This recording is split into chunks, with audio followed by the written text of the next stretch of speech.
সংসদের বাইরে প্রত্যেক দিন আমার বিরুদ্ধে বিভিন্ন এলাকার লোকজন ভিডিও করে বলে যে আমাদের বাউফলের এমপি সাহেব উনি পার্লামেন্টে গিয়ে এয়ারপোর্ট চায়, আর আমাদের আবুল হোসেন খান আমাদের জন্য তো কিছু চায় না।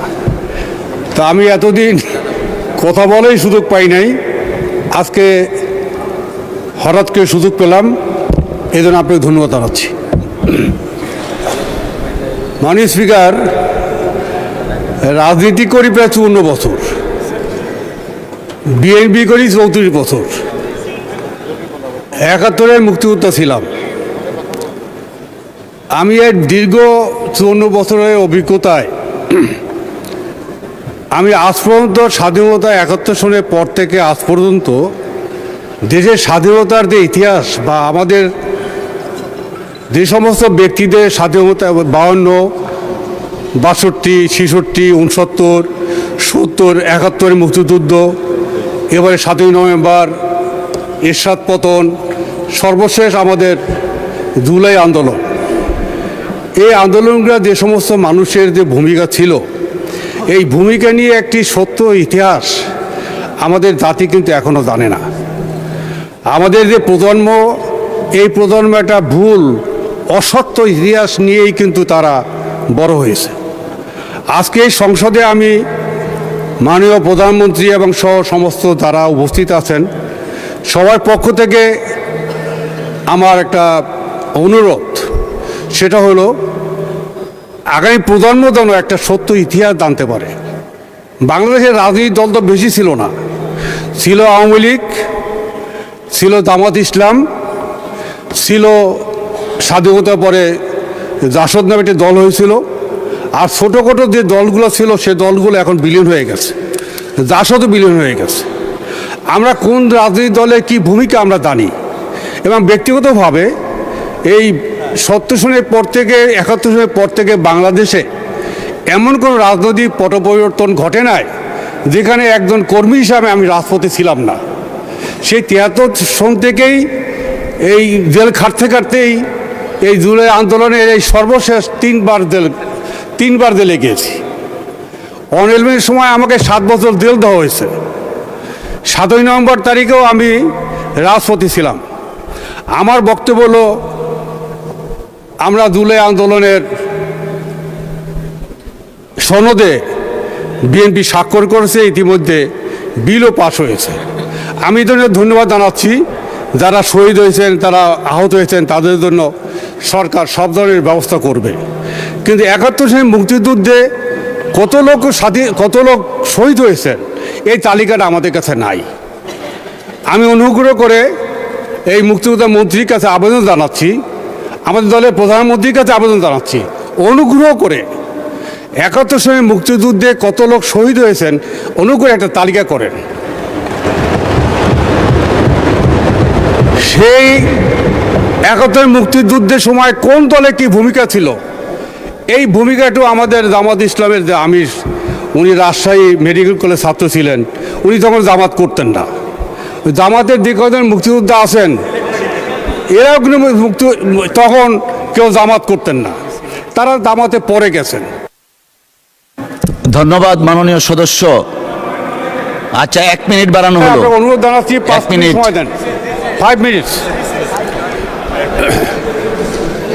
1 মিনিট বলবো, বসে দেবো। তাই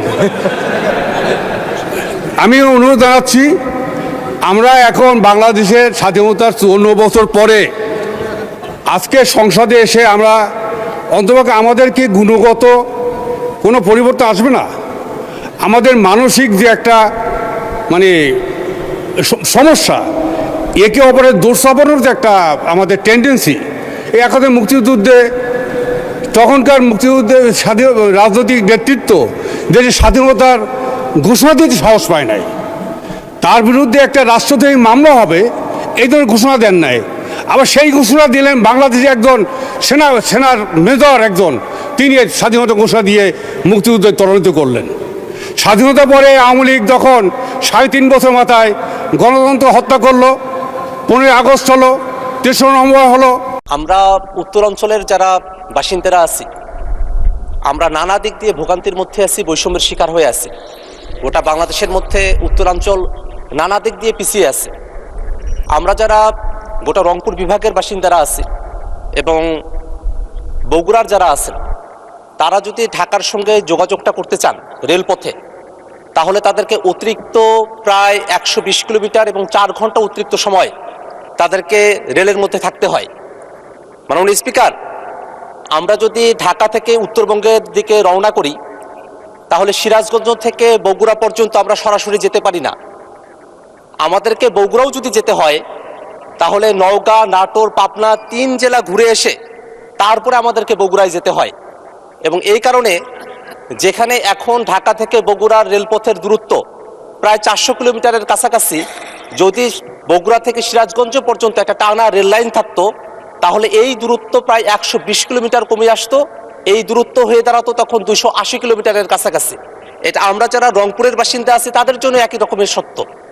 আমাদের ঢাকা থেকে রংপুরের এই রেলপথের দূরত্ব 550 কিলোমিটারের মতো। যদি বগুড়া থেকে সিরাজগঞ্জ পর্যন্ত টানা রেলপথটা নির্মাণ করা হয়, 70 থেকে 80 কিলোমিটারের মতো হবে। তাহলে আমাদের রেলপথের দূরত্ব প্রায় 120 কিলোমিটারের মতো কমে আসবে। আমাদের মাননীয় প্রধানমন্ত্রী এখানে আছেন, তিনি বগুড়ার সন্তান। তিনি সেদিন বগুড়ায় গিয়ে বগুড়া থেকে সিরাজগঞ্জ পর্যন্ত এই টানা যে রেল লাইন আছে সেটা নির্মাণের কথা তিনি বলে এসেছেন। আমরা প্রায় 20 বছর যাবত উত্তরবঙ্গের যারা বাসিন্দারা আছি, এই রেলপথ নির্মাণের কথা আমরা শুনে আসছি, কিন্তু এখনো পর্যন্ত নানা বাস্তবতার কারণে সেটাকে এখনো পর্যন্ত আমরা আশার আলো আমরা এখনো পর্যন্ত দেখি নাই। আমরা শুনি যে জমি অধিগ্রহণ চলছে, কিন্তু এটা কখন কন্ট্রাক্টে যাবে, কখন বাস্তব হবে, সেটা এখনো পর্যন্ত আমাদের জানার বাহিরে।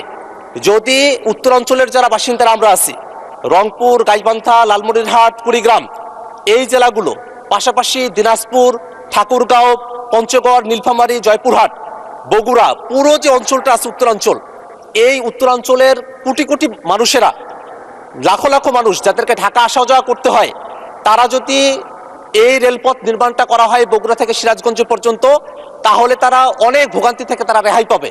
এবং আমাদের উত্তরাঞ্চলের যে কৃষি পণ্যগুলো আছে সেগুলো আমরা খুব সহজে ঢাকা পর্যন্ত আমরা আনা নেওয়া করতে পারবো। এবং এই যে অতিরিক্ত 120 কিলোমিটার চলতে হয়, তার কারণে কিন্তু অতিরিক্ত জ্বালানিও খরচ হয়, অতিরিক্ত ভাড়াও আমাদেরকে দিতে হয়।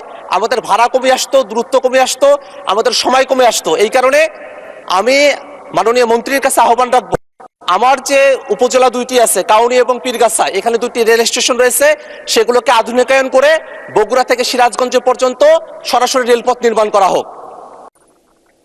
এই সংসদ হাঁটি হাঁটি পা পা করে এগিয়ে চলেছে দৃঢ়তার সাথে। আপনাদের সহযোগিতার জন্য ধন্যবাদ। দু একটি বিষয় আপনাদের জ্ঞাতার্থে অত্যন্ত বিনয়ের সাথে পেশ করতে চাই। এই সংসদ জাতির আশা আকাঙ্ক্ষার প্রতীক। এই সংসদ সকল রাজনৈতিক এবং সামাজিক কর্মকাণ্ডের প্রাণকেন্দ্র হয়ে উঠুক, এটি আমরা সবাই চাই। একটি জাতীয় সংসদ এগিয়ে যেতে পারে তার ডিগনিটি বজায় রেখে, মর্যাদা বজায় রেখে, যেটি নির্ভর করে আইন কানুন, প্রচলিত বিধিবিধান এবং রেওয়াজের উপরে। কিছু কিছু ব্যত্যয় আমি দুঃখের সাথে লক্ষ্য করেছি, ভেবেছি এটা বোধহয় কমে যাবে। তার দু একটি অত্যন্ত বিনীতভাবে আপনাদের সামনে উপস্থাপন করতে চাই। সংসদ গ্যালারিতে কেউ আপনাদের পরিচিত জন বা অন্য পরিচিত কেউ থাকলে তাকে উদ্দেশ্য করে কোনো বক্তব্য রাখা যায় না, এটাই সংসদের রেওয়াজ। আজকে দেখলাম 2 জন সদস্য দর্শক গ্যালারিতে উপবিষ্ট ব্যক্তিদের সাথে হ্যান্ডশেক করছেন, এটি একেবারেই অনভিপ্রেত। তারপর সংসদে অনেক সদস্য প্রবেশ করার সময় চেয়ারের প্রতি কোনো সম্মান প্রদর্শন করেন না, যাওয়ার সময় প্রদর্শন করে না। এটি বিশ্বব্যাপী সংসদের প্রচলিত নিয়ম। ঢোকার সময় হয় মাথা নত করে কিংবা সালাম দিয়ে, বা বের হওয়ার সময়ও সম্মান প্রদর্শন করে তারপরে যেতে হয়।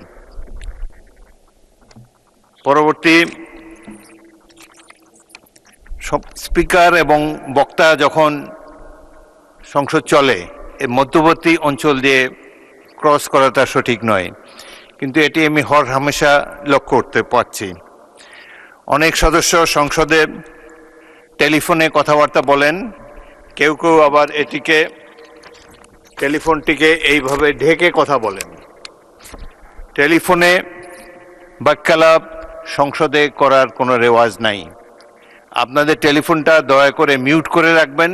যদি একান্তই কথা বলার প্রয়োজন হয় লবিতে গিয়ে কথা বলেন। সংসদের মধ্যে কথাবার্তা বলা এটা সংসদের রীতি নেওয়াজের খেলাপ।